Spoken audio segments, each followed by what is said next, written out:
اللہ چاہتا ہے کہ تم پر ان طریقوں کو واضح کرے اور انہی طریقوں پر تمہیں چلائے جن کی پیروی تم سے پہلے گزرے ہوئے صلحاء کرتے تھے۔ وہ اپنی رحمت کے ساتھ تمہاری طرف متوجہ ہونے کا ارادہ رکھتا ہے اور وہ علیم بھی ہے اور دانا بھی۔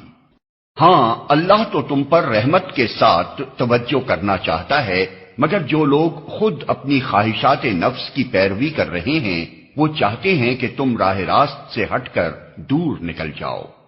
اللہ تم پر سے پابندیوں کو ہلکا کرنا چاہتا ہے کیونکہ انسان کمزور پیدا کیا گیا ہے۔ اے لوگو جو ایمان لائے ہو، آپس میں ایک دوسرے کے مال باطل طریقوں سے نہ کھاؤ، لین دین ہونا چاہیے آپس کی رضامندی سے، اور اپنے آپ کو قتل نہ کرو، یقین مانو کہ اللہ تمہارے اوپر مہربان ہے۔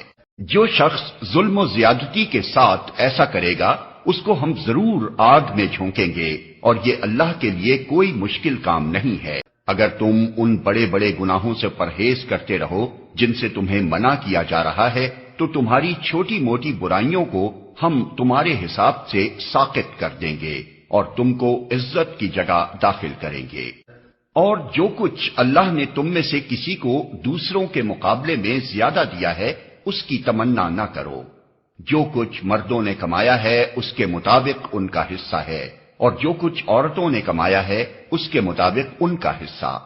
ہاں، اللہ سے اس کے فضل کی دعا مانگتے رہو، یقیناً اللہ ہر چیز کا علم رکھتا ہے۔ اور ہم نے ہر اس ترکے کے حقدار مقرر کر دیے ہیں جو والدین اور رشتہ دار چھوڑیں۔ اب رہے وہ لوگ جن سے تمہارے عہد و پیمان ہوں تو ان کا حصہ انہیں دو، یقیناً اللہ ہر چیز پر نگراں ہے۔